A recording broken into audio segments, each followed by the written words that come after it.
Bismillahirrahmanirrahim. Assalamualaikum warahmatullahi wabarakatuh. Bagaimana kabar anak-anak?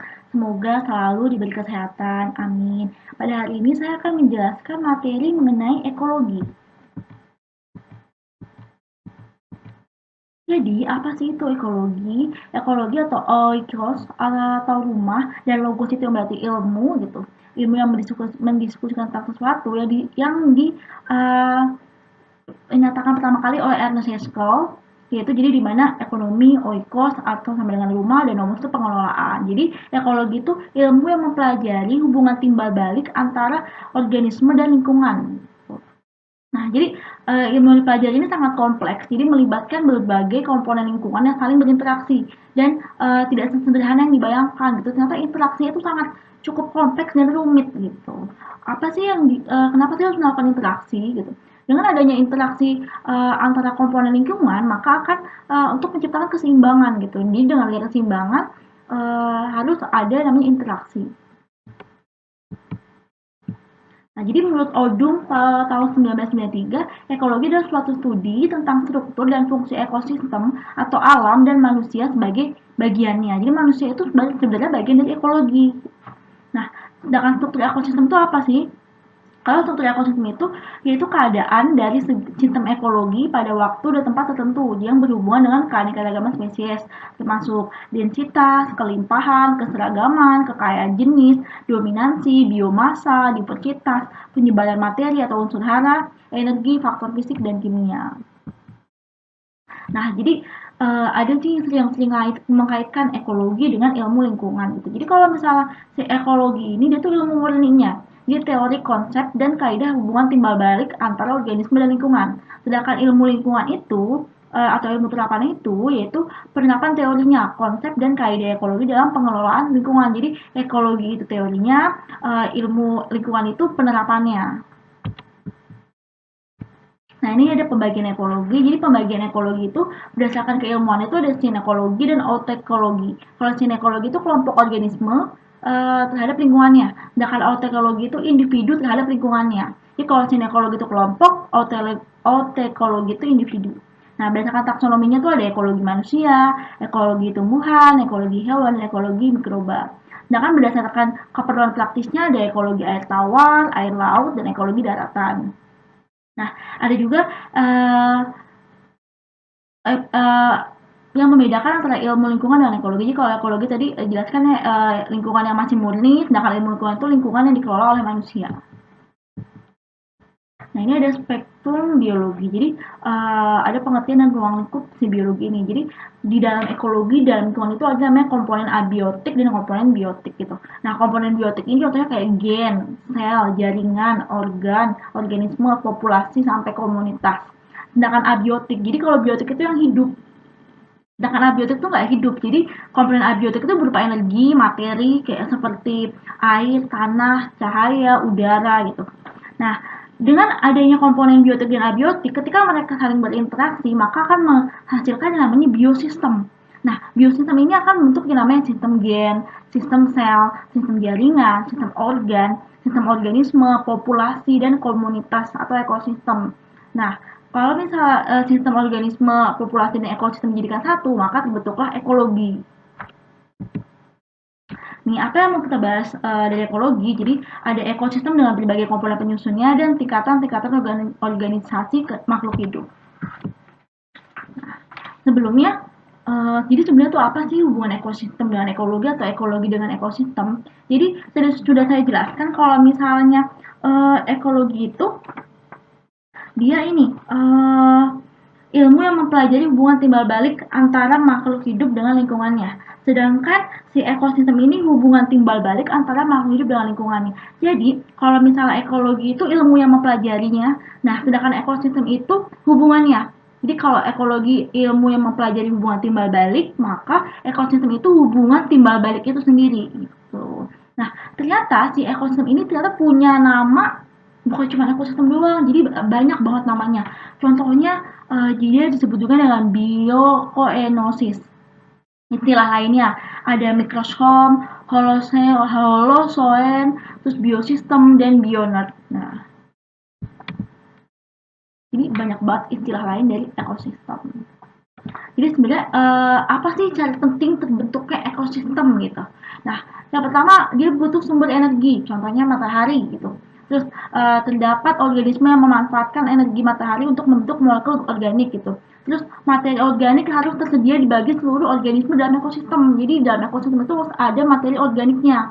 Terus di ekosistem itu juga harus mampu mendaur ulang nih lingkungan baik yang abiotik maupun yang biotik. Nah, unsur-unsur yang tidak diperlukan maka akan dikembalikan dalam proses ekspresi di ekosistem.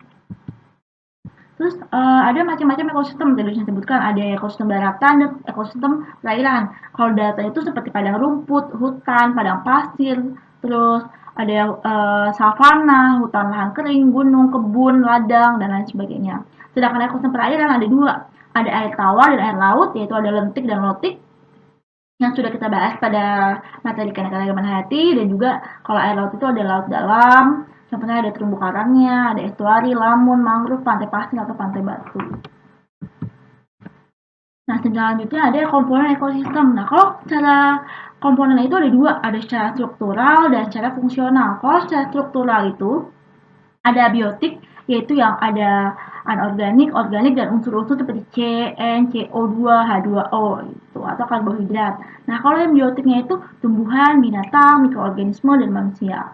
Sedangkan secara fungsional itu berdasarkan segi trofiknya ada produsen, konsumen, mikrokonsumen, dan pengurai. Apa sih konsep ekosistem itu? Jadi konsepnya itu interaksi antara komponen disertai transfer energi dan materi yang dilakukan secara teratur berdasarkan relung ekosistem untuk mencapai keseimbangan yang sifatnya dinamis. Jadi ada yang interaksi ini agar menciptakan suatu keimbangan yang dinamis, keseimbangan yang baik.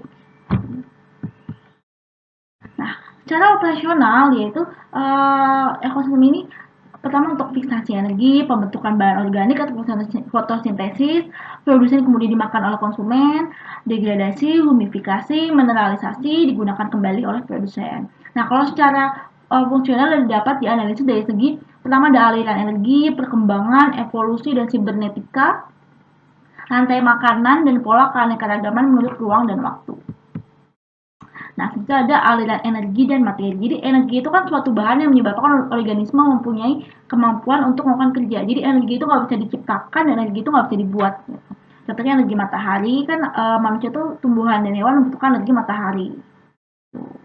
Nah, si aliran energi ini dan materi ini akan membentuk yang namanya rantai makanan atau food chain. Jadi dia akan membentuk piramida makanan.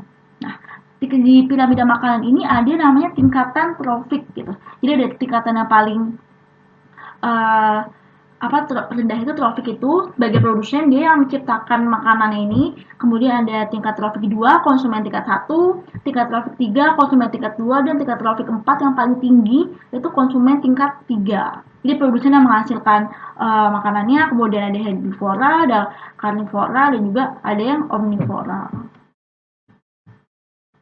Nah, jadi ini ada bagian rantai makanan dengan aliran energi dan daun materi di dalamnya. Jadi bahan materi atau nutrisinya ini akan yang dibutuhkan oleh produsen nih.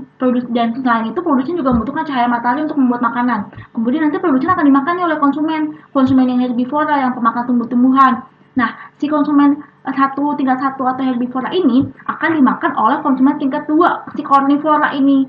Nah, jadi si karnivora ini pemakan hewan yang yang pemakan daging.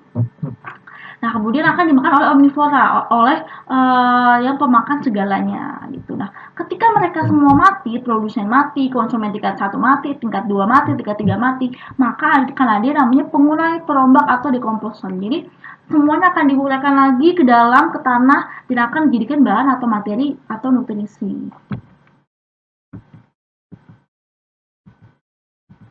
Jadi kalau misalnya rantai makanan tadi ada di atas permukaan tanah, yang ada konsumen, produsen, terus konsumen tingkat 1, 2, 3, yang itu disebut dengan rantai makanan penggembalaan, disebut grazing food chain. Nah, sedangkan rantai makanan ini dari permukaan tanah ke bawah, ini yang seperti tadi pengurai atau decomposer ke bawah disebut dengan rantai makanan detritus atau detritus food chain.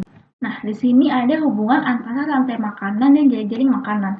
Jadi apa sih hubungannya gitu? Perhatikan yang ada simbol satu itu berarti rantai makanan, ini yang bawah satu dalam kurung, yang ada dua dalam kurung itu berarti jari-jari makanan. Berarti ini tuh jari-jari makanan, jaring-jaring makanan, yang ini rantai makanan.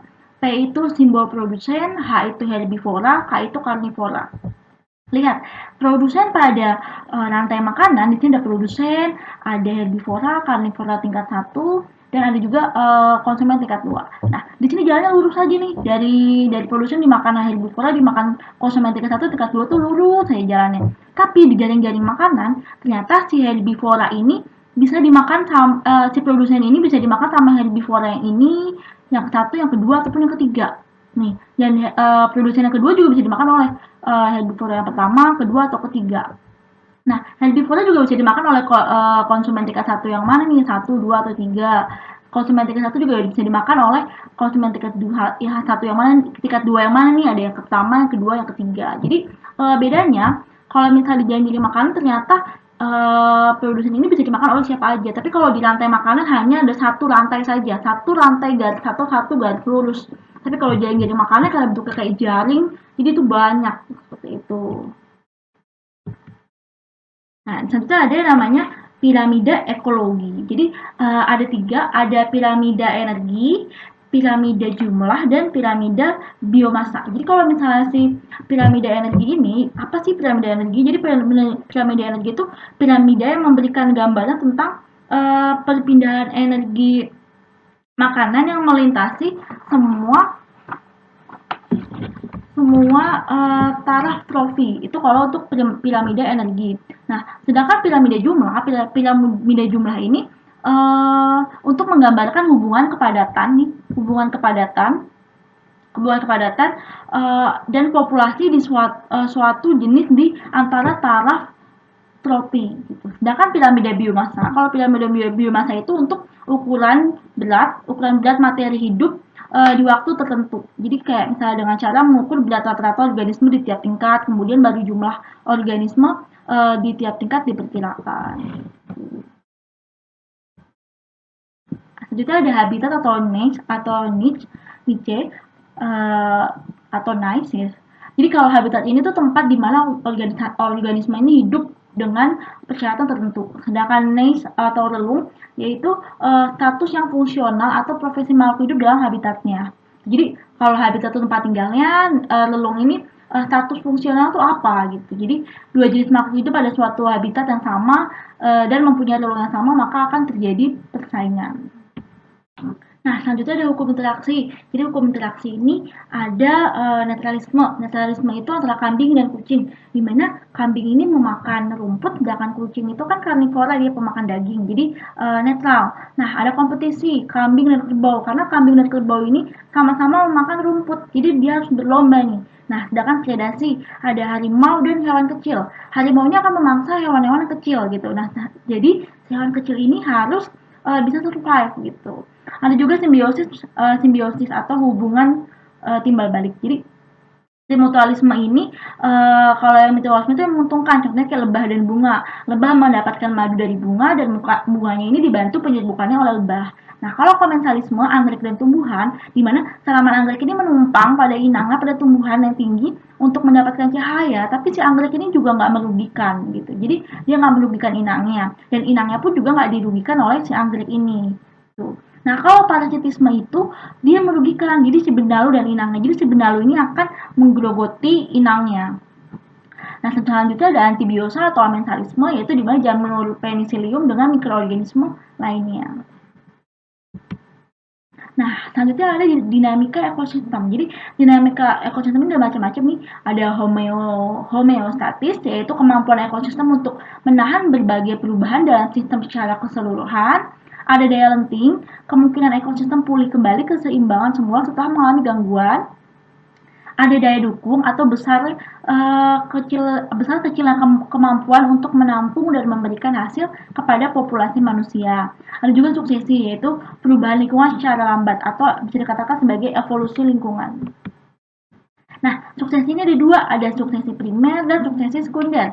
Kalau yang primer ini terjadi pada lingkungan perawan atau baru terbentuknya atau belum ada rekayasa, contohnya delta. Nah, sedangkan suksesi sekunder ini terjadi pada lingkungan setelah direkayasa. Jadi lingkungan yang sudah dirubah, bisa dikatakan seperti itu. Selanjutnya saya akan menjelaskan mengenai daur biogeokimia. Selanjutnya ada daur air. Nah, jadi daur air ini merupakan atau biasa dikenal juga dengan siklus hidrologi gitu. Di mana di daur air ini terjadi proses perputaran atau sirkulasi air dari bumi ke atmosfer lalu kembali lagi ke bumi gitu. Nah, jadi proses utamanya itu yang menyebabkan daur air ini itu karena terjadinya evaporasi. Jadi evaporasi ini terjadi pada air dari permukaan bumi yang menguap karena energi panas matahari. Jadi si air dari permukaan bumi ini oleh energi panas dari matahari ini menjadi uap di atmosfer. Jadi airnya itu menguap nih di proses evaporasi. Terus selanjutnya ada transpirasi nih. Nah, di transpirasi ini ternyata dilakukan oleh tumbuhan, di mana tumbuhan di darat juga menghasilkan uap air ke atmosfer. Jadi evaporasi sama transpirasi ini menghasilkan uap air ke atmosfer. Kemudian uap air yang ada di atmosfer tersebut ini, uap air ini akan mengalami kondensasi menjadi awan, lalu terjadi presipitasi. Jadi uap air ini nih yang udah menggumpal ini menjadi terkondensasi, mengalami kondensasi menjadi awan. Kemudian terjadi presipitasi atau proses jatuhnya kembali dari uap air ini ke bumi gitu. Nah, jadi air yang ada di kemudian ketika jatuh tuh air yang ada di permukaan itu mengalami run off atau kemudian turun dan terserap ke dalam tanah, mengalami perlokasi menjadi groundwater atau air tanah, air yang di permukaan dan groundwater akan kembali menuju lautan. Jadi setelah terjadi presipitasi atau airnya tuh turun lagi menjadi hujan, kemudian air akan diserap oleh tanah nih. Setelah diserap air tanah, airnya akan kembali lagi menuju lautan. Jadi inilah yang dikatakan kenapa kalau misalnya seakan-akan air itu nggak pernah ada habisnya, karena daur air ini terjadi secara terus menerus. Selanjutnya ada siklus fosfor. Jadi kalau berdasarkan gambar yang kita lihat ini, jadi bahwa sumber fosfor alami itu adalah batu. Jadi si bebatuan ini akan mengalami pelapukan yang kemudian dia akan berubah nih jadi lama-lama jadi tanah kan. Nah, ketika dia melapuk atau berubah jadi tanah, maka kandungan fosfatnya itu ada di dalam tanah nih. Nah, ketika si kandungan fosfatnya dalam tanah, nah si fosfat ini akan diserap oleh tanaman. Ya, jadi tanaman ini akan menyerap tanaman ini akan menyerap kandungan fosfatnya. Setelah tanaman menyerap kandungan fosfatnya, nah si tanaman ini dikonsumsi atau dimakan oleh hewan. Jadi akhirnya kandungan fosfatnya ini dari tanaman ini kemudian ada di pindah ke hewan gitu. Jadi hewan juga memiliki kandungan fosfat. Nah, setelah hewan memakan tanaman yang mengandung fosfat, kan di tubuhnya kan ada fosfatnya nih. Nah, kemudian si hewan ini melakukan misalnya dia melakukan sekresi. Nah, hasil sekresinya itu zat sisanya itu berupa fosfat. Nah, kemudian zat sisa dari si hewan ini akan kembali ke dalam tanah gitu. Nah, dia akan kembali ke dalam tanah. Setelah kembali ke dalam tanah, kemudian akan terbawa sampai ke laut gitu, akan terbawa sampai ke laut. Nah, selanjutnya maka akan terjadi pembatuan atau terjadi proses sedimentasi laut, sedimentasi di laut yang lama-kelamaan batuannya terangkat menjadi batuan yang ada di bumi yang nantinya akan mengalami pelapukan kembali. Jadi siklus fosfor ini seperti siklus disebabkan karena si fosfat ini gitu, fosfat dari batuan yang kemudian batuannya melapuk, fosfatnya jadi ada di dalam tanah, kemudian tanahnya ditumbuhi tanaman, maka tanamannya ada fosfatnya, tanamannya dimakan oleh hewan. Nah, dalam tubuh hewan maka mengandung fosfat. Ketika si hewan sekresi maka atau buang air besar atau buang air kecil, maka fosfat ini akan turun lagi nih ke dalam tanah nih. Kemudian ada detritus dan detrivornya ini yang akan menguraikan si fosfat ini dalam tanah ini. Tuh, dan akhirnya fosfatnya larut ke dalam air, menyebabkan sedimentasi batuan di dalam laut ini. Selanjutnya ada daun sulfur. Jadi kalau daun sulfur ini biasanya diawali dengan adanya erupsi gunung berapi atau industri batubara yang akan menggunakan bahan bakar berupa gas SO2. Nah, kemudian gas sulfurnya ini atau belerangnya akan naik ke udara nih, akan naik ke udara, kemudian naik ke udara akan membentuk awan sehingga terjadilah hidrolisis air berupa H2SO4. Nah, dan akhirnya akan mengakibatkan kondensasi yang menurunkan hujan yang disebut dengan hujan asam. Nah, setelah hujan turun, maka hasil dari hujan tersebut ini akan kembali ke daratan atau kembali ke tanah. Nah, akan diserap lagi oleh tanah. Kemudian akan diubah jadi sulfat itu akan diubah menjadi sulfat. Nah, jadi setelah air yang menyerap di tanah ini akan diubah menjadi sulfat yang sangat dibutuhkan untuk tumbuhan. Nah, sulfur yang berupa bentuk anorganik SO4 ini nantinya akan diserap oleh tumbuhan melalui akarnya gitu untuk pertumbuhan-tumbuhan ini gitu. Nah, sulfur yang umumnya direduksi oleh bakteri menjadi senyawa sulfida, namun kadang-kadang ternyata ada bentuk yang lain itu seperti sulfur dioksida dan hidrogen sulfida. Nah, kalau hidrogen sulfida ini kalau misalnya dibentuk jadi hidrogen sulfida, maka dia akan menjadi bahan organik yang sangat berbahaya gitu. Nah, nanti si tanaman tadi yang sudah menyerap SO4 ini akan dimakan oleh hewan. Jadi daun sulfur ini selalu dibantu oleh unsur organisme lain untuk bisa menguraikan senyawa-senyawa menjadi sebuah unsur-unsur. Maka proses daun sulfur hanya akan dapat terjadi di darat saja dengan menggunakan bantuan bakteri, yaitu bakteri yang bisa disebut dengan bakteri Desulfomaculum dan Desulfibro yang mereduksi sulfat berubah menjadi sulfida dalam bentuk hidrogen sulfida. Selanjutnya penjelasan mengenai daur karbon. Jadi, siklus karbon atau daur karbon ini adalah sirkulasi dan transformasi karbon bolak-balik antara makhluk hidup dan lingkungannya. Nah, selama siklus karbon ini, hewan dan tumbuhan itu menambahkan karbon dioksida ke atmosfer melalui respirasi sel. Jadi, pembakaran bahan bakar fosil, kayu, itu menambah sebagian besar CO2 ke atmosfer. Terus sering berjalannya waktu geologis, ternyata gunung berapi juga menjadi sumber CO2 yang sangat substansial. Nah, berdasarkan gambar ini, jadi bisa dilihat nih bahwa karbon itu berasal dari proses pembakaran aktivitas manusia. Nah, kemudian dari pernapasan ternyata bukan hanya dari proses pembakaran saja, tapi dari pernapasan seluler dan dari peristiwa penguraian atau pembusukan. Nah, kemudian CO2 ini yang tadi berasal dari proses yang cukup banyak, ini akan berkumpul di atmosfer yang kemudian akan ditangkap atau diserap oleh tumbuhan untuk proses fotosintesis. Nah, atau fiksasi CO2.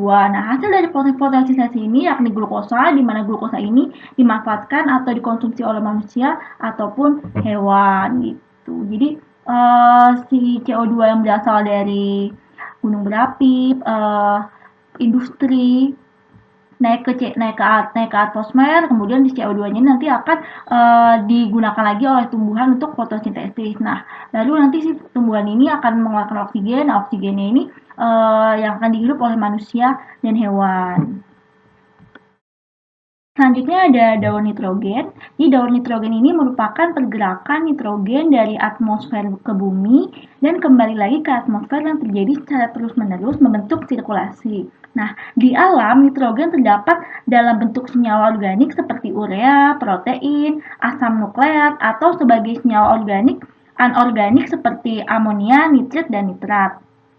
Nah, nitrogen juga diperlukan tidak dalam bentuk unsur tetapi persenyawaan. Salah satunya atmosfer bumi mengandung 78% nitrogen. Nah, jadi untuk daun nitrogen ini pertama ada fiksasi. Jadi fiksasi ini proses pengikatan atau pengambilan nitrogen bebas dari udara yang menjadi senyawa nitrogen yang dapat dimanfaatkan oleh tumbuhan. Nah, jadi si fiksasi ini akan dimanfaatkan oleh tumbuhan. Nah, kemudian ada amonifikasi. Nah, kalau amonifikasi ini proses pembentukan amonium dari nitrogen yang telah difiksasi. Nih, dengan bantuan ada bakteri pengikat nitrogen tanah dan bakteri nitrifikasi. Nah, sedangkan si nitrifikasi ini proses mengubah amonium nih, yang tadi setelah amonifikasi, amonium menjadi nitrat oleh aktivitas enzim nitrogenase yang dimiliki oleh bakteri nitrifikasi. Jadi dari amonifikasi jadi nitrifikasi. Selanjutnya ada asimilasi. Nah, asimilasi ini proses pemanfaatan nitrat dalam proses fotosintesis di tumbuhan. Tuh, nah, selanjutnya baru ada setelah asimilasi nih, setelah tadi pemanfaatan nitrat oleh tumbuhan, selanjutnya ada denitrifikasi. Nah, si denitrifikasi ini proses pelepasan nitrogen kembali ke udara. Jadi dari fiksasi, kemudian jadi amonifikasi, terus dirubah menjadi nitrifikasi, asimilasi, dan akhirnya denitrifikasi kembali lagi nitrogennya ke udara. Nah, selanjutnya ada contoh dari komponen biotik nih, makhluk hidup ya. Jadi biotik itu komponen yang hidup nih, seperti hewan, tumbuhan, mikroorganisme, jamur. Selanjutnya ada komponen abiotik, contohnya kayak pelapukan batuan, terus ada air nih, air dan tanah. Selanjutnya ada tipe-tipe ekosistem, ada ekosistem air, yaitu sungai, danau, laut, terumbu karang, pantai pasir. Ada juga ekosistem darat dalam skala luas, satu bioma, ada hutan hujan tropis, padang rumput, taiga, tundra, hutan gugur, gurun, savana. Ada juga ekosistem buatan, yaitu sawah yang dibuat terasering seperti itu agar tidak longsor. Selanjutnya ada juga contoh produsen, kayak yang pemakan rumput itu zebra, dekomposernya itu jamur, ada detrivor atau kutu kayu, atau juga ada konsumen dari seperti laba-laba, gurita. Ini contoh rantai makanan, jadi dari rumput, rumput belalang makan rumput, kemudian kadal makan belalang, dan kadalnya dimakan oleh elang. Ini contoh jadi makanan ya, jadi dia memang lebih kompleks, lebih rumit daripada rantai makanan. Ada habitatnya, ada habitat dari hidupnya di tanah, ada ternyata di yang tanah itu ada tempatnya tempat oleh cacing, terus ini ada yang tempati oleh semut, ada juga tumbuhan paku-pakuan nih. Nah, ini ada interaksi, ada kompetisi intraspesifik, dan juga ada predasi. Ada juga contoh simbiosis kayak mutualisme, gagang hijau biru dan jamur jadi lumut kerak atau liken. Terus komensalisme antara kerang dengan paus. Ada juga parasitisme nih, kutu rambut yang suka ada di kulit kepala. Ya, cukup sekian pembahasan mengenai ekologi. Jika ada yang ditanyakan, silahkan ditanyakan. Kurang lebihnya mohon maaf. Wassalamualaikum warahmatullahi wabarakatuh.